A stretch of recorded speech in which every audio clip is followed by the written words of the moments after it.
Petrol from the Dangote Refinery is now available in commercial quantities. Well, what are the implications and what is the outlook for Nigeria's downstream petroleum sector? Tonight, Babajide Ogusao, founder of Leadership by Data and Channels Television's Data and Analyst, is here to share more insights about the future of petrol supply in Nigeria. Babajide, it's great to have you again on the News at 10. Welcome back again, Ayatollah. Yes, welcome back. It's great to be back. But of course, we're looking at the situation concerning petrol. Dangote Refinery, good news, I should say, now producing petrol in commercial quantities. Babajide, what are the implications for the government and the people of Nigeria going forward? Like you described it, clearly for a $20 billion investment over the years for the owners, it's good news. But what does this really mean? You know, in street language, there's something called everybody go collect. In simple terms, everybody now will be buying Panadol. Clearly, Alhaji Aliko will need some of this. The NNPC is going to need some of this. Citizens, you and I will need some of this, and I'll explain all of this. The labor union will get some paracetamol as well. Now, why is all of this important? First is, why will Aliko Dangote need some paracetamol? The evidence we have is that the price from the Dangote Refinery, approximately 898 naira, and that's the basic cost. However, this product, same product, the NNPC is bringing in for approximately 840 naira. So clearly, Aliko Dangote will have some headaches on how we can achieve what the NNPC is achieving.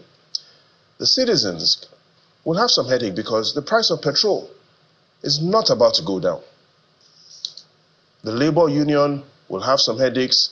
Should they protest or should they not protest? Is the labor union asking for a full market price, or do they want the federal government to come in to provide some support on pricing level?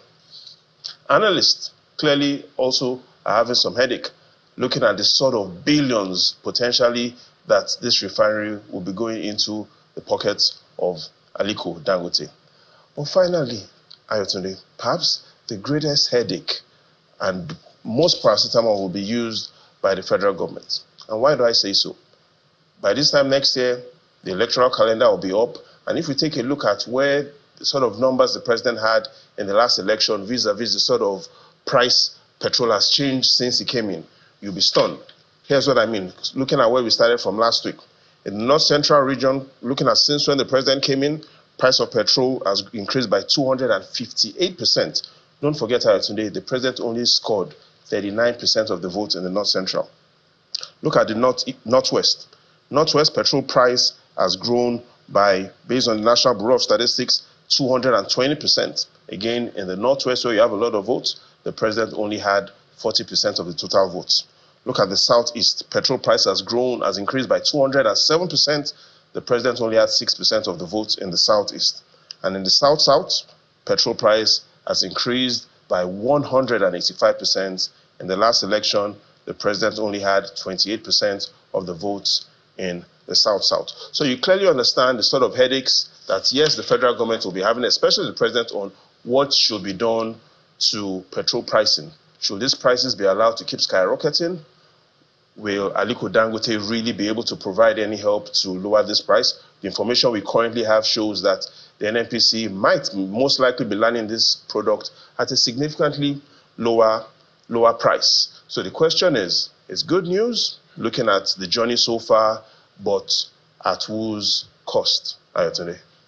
Interesting. So how much, of course, will the sales of petrol help to stabilize the naira coming from the Dangote refinery? I mean, because we talk about NNPCL, of course, still having a larger say in the way the whole business is being run. How does that affect Dangote refinery? So I was hoping that it will. Most likely it might, but I'm sticking to the facts. And if we look at the facts from the National Bureau of Statistics about how much petrol is imported into the country relative to all other things that are imported in the country, it provides clarity on what exactly is taking most of Nigeria's foreign exchange.